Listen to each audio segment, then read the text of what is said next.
വടക്കു കിഴക്കൻ നൈജീരിയയിൽ കഴിഞ്ഞ ദിനം ഇസ്ലാമിക തീവ്രവാദികൾ നടത്തിയ ആക്രമണത്തിൽ 14 ക്രൈസ്തവർ കൊല്ലപ്പെട്ടു. ഇസ്ലാമിക് സ്റ്റേറ്റ് വെസ്റ്റ് ആഫ്രിക്ക പ്രവിശ്യയിലെ തീവ്രവാദികൾ പുലർച്ചെ 1 മണിയോടെയാണ് ആക്രമണം അഴിച്ചുവിട്ടത്.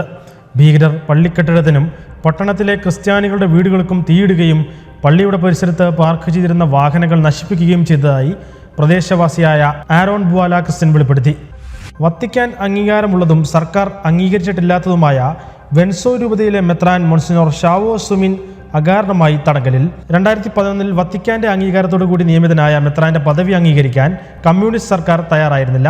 ഇതിന്റെ പേരിൽ നിരവധി തവണ തടങ്കലിലായ വ്യക്തി കൂടിയാണ് ബിഷപ്പ് പീറ്റർ ഷാവോ. അതേസമയം നിലവിലെ സാഹചര്യങ്ങൾ അശാവഹമല്ലെന്നും ഒരുപക്ഷെ അദ്ദേഹം ദീർഘനാൾ തടവിലാക്കപ്പെടുമെന്നുമാണ് വിവിധ റിപ്പോർട്ടുകൾ.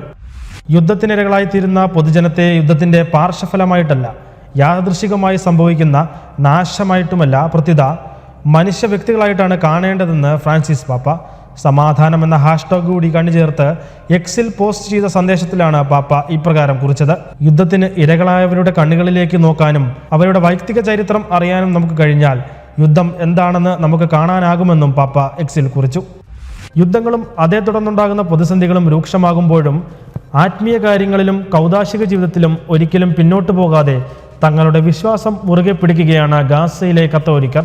അതിനുദാഹരണമാണ് ഗാസയിലെ ഹോളി ഫാമിലി ദേവാലയത്തിൽ നടന്ന കുട്ടികളുടെ ആദ്യ കുർബാന സ്വീകരണം. പ്രതിസന്ധികൾക്കിടയിലും 8 കുട്ടികളാണ് ആദ്യമായി ഈശോയെ സ്വീകരിച്ചത്. ജെറുസലേമിലെ ലത്തീൻ പാത്രിയാർക്കേറ്റ് സമൂഹ മാധ്യമങ്ങളിൽ പങ്കുവച്ച ചിത്രങ്ങളിലൂടെയാണ് ഈ വാർത്ത പുറം ലോകമറിഞ്ഞത്. ഭോപ്പാലിൽ ജുഡീഷ്യൽ കസ്റ്റഡിയിൽ കഴിയുന്ന മലയാളി വൈദികൻ ഫാദർ അനിൽ മാത്യുവിനെ മോചിപ്പിക്കാൻ ക്രൈസ്തവ സഭകളുടെ കൂട്ടായ്മയായ ആക്ട്സിന്റെ ജനറൽ സെക്രട്ടറി ജോർജ് സെബാസ്റ്റ്യനും ഡൽഹിയിലെ സാമൂഹ്യ പ്രവർത്തകനുമായ ഡേവിഡ് ബാബുവും ദേശീയ ന്യൂനപക്ഷ കമ്മീഷൻ ചെയർമാൻ ഇക്ബാൽ സിംഗ് ലാൽപുരയുമായി ബന്ധപ്പെട്ട് നീക്കങ്ങൾ ആരംഭിച്ചു.